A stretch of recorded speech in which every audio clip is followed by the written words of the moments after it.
অঙ্গনওয়াড়ি কেন্দ্র থেকে রান্না করা খাবার সরবরাহ করা হয় শিশু ও প্রসূতি মহিলাদের জন্য। তবে বিভিন্ন অঙ্গনওয়াড়ি কেন্দ্রে খাবারের গুণগত মান নিয়ে উঠছে প্রশ্ন। মাঝে মধ্যেই দেখা যায় খাবারের মধ্যে টিকটিকি, আরশোলা, মশা মাছির মতন কীটপতঙ্গ মেলে। এছাড়া অঙ্গনওয়াড়ি কেন্দ্রের খাবার খেয়ে অসুস্থ হওয়ার ঘটনাও দেখা গিয়েছে পূর্ব মেদিনীপুর জেলায়।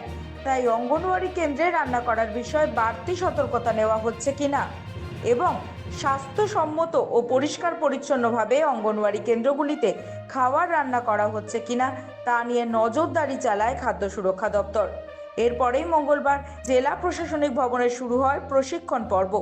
এদিন জেলার বিভিন্ন ব্লক থেকে সুপারভাইজার এবং শিশু বিকাশ উন্নয়ন প্রকল্পের আধিকারিকদের নিয়ে চলে প্রশিক্ষণ কর্মসূচি। অঙ্গনওয়াড়ি বিভাগের সুপারভাইজার এবং শিশু উন্নয়ন প্রকল্প আধিকারিকদের সচেতনতার পাঠ দিল জেলা স্বাস্থ্য দপ্তরের অধীনে খাদ্য সুরক্ষা দপ্তর।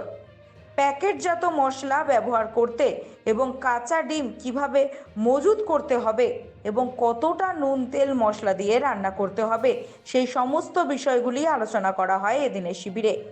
এই প্রশিক্ষণ দেওয়ার মাধ্যমে আগামী দিনে অঙ্গনওয়াড়ি কেন্দ্রের স্বাস্থ্যসম্মত উপায় খাবার রান্না ও গুণগত মান ঠিক করে শিশু এবং প্রসূতিদের দেওয়ার মূল লক্ষ্য, এমনটাই জানান পূর্ব মেদিনীপুর জেলার খাদ্য সুরক্ষা দপ্তরের আধিকারিক বিশ্বজিৎ মান্না।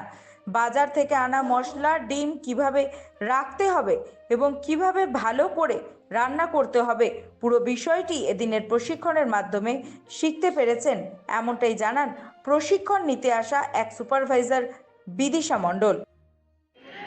যেহেতু আমাদের অঙ্গনওয়াড়ি সেন্টারে বাচ্চাদের খাওয়া দাওয়া, বাচ্চা এবং প্রসূতি মাদের খাওয়া দাওয়াটা দেখা হয়, তো এখান থেকে আমরা হলুদের টেস্ট, নুনের টেস্ট এইগুলো দেখলাম। প্লাস তেলটা সবসময় তারা যাতে প্যাকেট জাতীয় মানে মশলা, তেল এগুলো ব্যবহার করে সেগুলো আমাদের মেকশিওর করতে হবে, কোনো বাজার থেকে খোলা প্যাকেট যেন ব্যবহার না হয়। প্লাস ডিম, কাঁচা ডিমগুলোকে কিভাবে এনে স্টোর করে রাখতে হবে প্লাস ব্যবহার করা সেগুলোকে আমাদের জানতে হবে। আর রান্না করার পুরো প্রসেসটাই আমাদের এখানে ম্যাডাম বোঝালেন যে কিভাবে ঢাকা দিয়ে রান্নাঘরটা কীরকমভাবে পরিষ্কার রাখতে হবে, সবটাই আমরা এখানে শিখলাম এবং সেটা যাতে আমরা ইমপ্লিমেন্ট করতে পারি সেইটাই চেষ্টা করব। আজকে আমরা আইসিডিএস এদের যারা সুপারভাইজার আছে তাদেরকে আমরা খাদ্য সুরক্ষা সম্পর্কিত ট্রেনিংয়ের ব্যবস্থা করেছি। কারণ আমাদের কাছে মাঝে মাঝেই অভিযোগ আসে যে খাবারের মধ্যে টিকটিকি পড়ে গেছে, খাবারের মধ্যে মাছি, মশা বা খাবার খেয়ে অসুস্থ হয়ে পড়েছে। তো এরা মূলত খাবারে ভেজাল দেয় না, কিন্তু অনেক সময় কি হয় যে খাবারকে সঠিকভাবে হ্যান্ডেল যদি না করা যায়, অর্থাৎ খাবারকে সঠিক টেম্পারেচারে তৈরি করতে হবে, সঠিকভাবে প্রিজার্ভ করতে হবে এবং স্বাস্থ্যসম্মতভাবে তাকে পরিবেশন করতে হবে। তো সেই টেকনিকটাই আমরা খাদ্য সুরক্ষা দপ্তরের পক্ষ থেকে আজকে শেখাচ্ছি এই প্রশিক্ষণের মধ্য দিয়ে। আজকে আমাদের ট্রেনিংয়ে অংশগ্রহণ করেছে 88 জন, 88।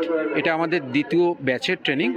আগে কিন্তু আরেকটা ব্যাচ আমরা সম্পূর্ণ করেছি ট্রেনিং, এবং আমাদের এটা ইচ্ছা যে টোটাল ডিস্ট্রিক্টে যতগুলো আইসিডিএস সেন্টার আছে তাদের যে সুপারভাইজার এবং যে সিডিপিও এবং তার সাথে সাথে যে অঙ্গনওয়াড়ি ওয়ার্কার আছে তাদের সকলকেই আমরা এই খাদ্য সুরক্ষার ট্রেনিংটা দেব।